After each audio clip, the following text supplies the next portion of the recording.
Classmates, kaya kami nandito sa harap nyo ngayon dahil alam namin na maliban sa RSO, hindi lang organization ang kaya namin patakbuhin.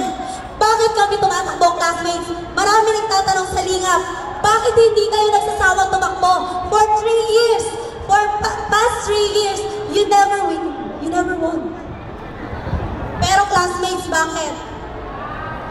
Kasi alam namin na hanggat hindi nasusunod ang plataforma ng Lingap Party, hindi kami titigil. Classmates, ang Aramson University ay academic institution. Ito ba sinasabi nila na maraming program na ipatupad? Beauty pageant? Party? Disco? Yan ba ang maraming party?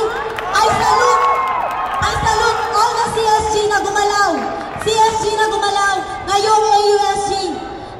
Sinasalutuhan ko lahat ng CSG na tinupad yung mga pangako nila sa mga colleges nila. Classmate, AUSG ang pinag-uusapan natin dito. Bakit CSG ang gumagalaw?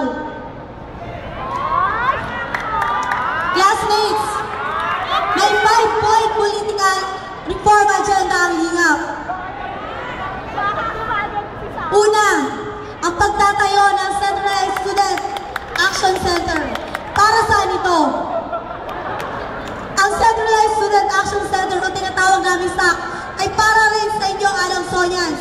Ito ang mga ngalaga sa kapakanan ng mga estudyante ng Aramson University. Para saan ang SAC?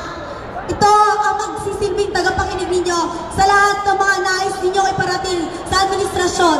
Kami ang magsisilbing connection ninyo between the administration and the students.